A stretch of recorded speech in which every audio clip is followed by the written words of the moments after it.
नमस्कार। आपके साथ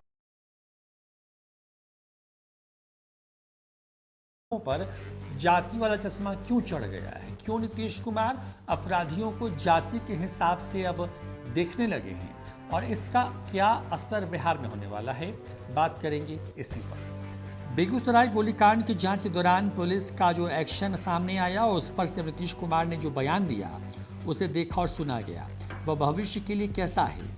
इससे आने वाले समय में अब हर घटना को क्या जाति के चश्मे से दिखने की प्रवृत्ति बढ़ेगी और इसका प्रभाव राज्य की कानून व्यवस्था पर क्या पड़ेगा, ये सबके मन में एक बड़ा सवाल है। बेगूसराय फायरिंग मामले में गिरफ्तार अपराधियों के खिलाफ साक्ष्य हैं, लेकिन उस साक्ष्य को लेकर जिस स्तर पर पुलिस को काम करने की जरूरत थी उसमें साफ कमी दिख रही है और इसका असर यह हुआ है कि पुलिस बेगुनाह लोगों को जेल भेज रही है, ऐसी बात चर्चा में आनी शुरू हो गई है और इस घटना में जो अपराधी शामिल हैं उनको पुलिस बचा रही है, ऐसे आरोप लग रहे हैं। घटना 13 सितंबर के देर शाम की है, जहां पे बेगूसराय पुलिस का हाल ये था कि 24 घंटे तक वो अंधेरे में ही तीर चला रही थी। 14 तारीख की शाम को पुलिस ने 2 तस्वीर जारी की और कहा कि ये वही 4 अपराधियों में से 2 मोटरसाइकिल पर सवार होकर के इस घटना को अंजाम देने वाले हैं।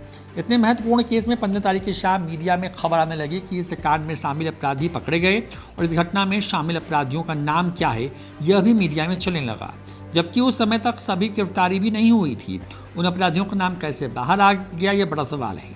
फिर 16 तारीख यानी कि सितंबर को अहले सुबह बेगूसराय पुलिस के इनपुट पर झाझा रेलवे स्टेशन पर तैनात जीआरपी के केशव उर्फ नागा को पकड़ना इस मामले में सबसे बड़ी गिरफ्तारी थी, क्योंकि उससे पूछताछ के दौरान ही इस घटना के पीछे का खेल सामने आ सकता था। लेकिन हुआ क्या, जीआरपी थाना के प्रभारी फोटो खिंचवाकर 5 बजे सुबह से ही मीडिया को तस्वीर के साथ उस गिरफ्तारी को सार्वजनिक कर दिया और मीडिया को फोनी देने लगे। इसका असर यह हुआ कि 10 बजे नागा गैंग से जुड़े लोग बीहड़ चौक पर स्थित कुनाल लाइन होटल के सीसीटीवी फुटेज के साथ बेगूसराय पुलिस की पूरी कार्रवाई पर ही सवाल खड़े कर दिए। लेकिन जिसको पुलिस सूत्र बता रही है वो घटना के समय लाइन होटल पर बैठा हुआ था। जैसे ही ये खबर मीडिया में आई, बेगूसराय पुलिस सख्ती में आ गई और फिर पूछताछ कर छोड़कर कितनी जल्दी उनको जेल भेजा जाए इस पर काम शुरू हो गया। इसका असर ये हुआ कि केस का पूरी तौर पर खुलासा नहीं हो पाया। बहुत सारी बातें सामने आ रही हैं और इन वजहों से एसपी के सामने प्रेस रिलीज पढ़ने के अलावा भी कोई दूसरा चारा नहीं था, क्योंकि उनके पास क्रॉस सवालों का जवाब नहीं था। यही स्थिति एडीजीपी मुख्यालय का रहा। मीडिया वाले सवाल करते रहे, गिरफ्तार अपराधियों में गोली चलाने वाला कौन था, नाम तक बताने की स्थिति में वो नहीं थे। केशव उर्फ नागा के होटल में बैठे होने की बात सीसीटीवी में कैद होने पर सवाल किया गया तो कहा गया कि ये घटना की साजिश में शामिल थे।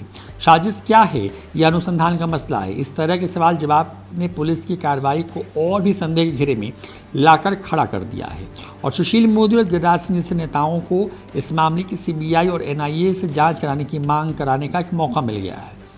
इतने संवेदनशील मामले में इससे पहले कभी भी इस तरह की बात देखने को नहीं मिली थी।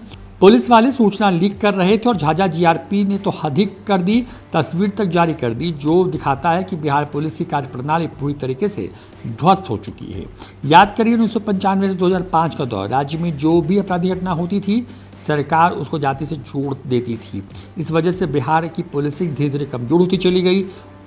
वही सरकार के इस प्रवृत्ति का लाभ उठाते हुए अपराधियों ने भी अपने अपराध को छुपाने के लिए पुलिस की कार्रवाई से बचने के लिए जाति से जोड़ना शुरू कर दिया और धीरे धीरे पूरी व्यवस्था जाति के आधार पर एक दूसरे के साथ खड़े होने लगी और इसी का असर था कि बिहार की कानून व्यवस्था पटरी से उतर गई थी।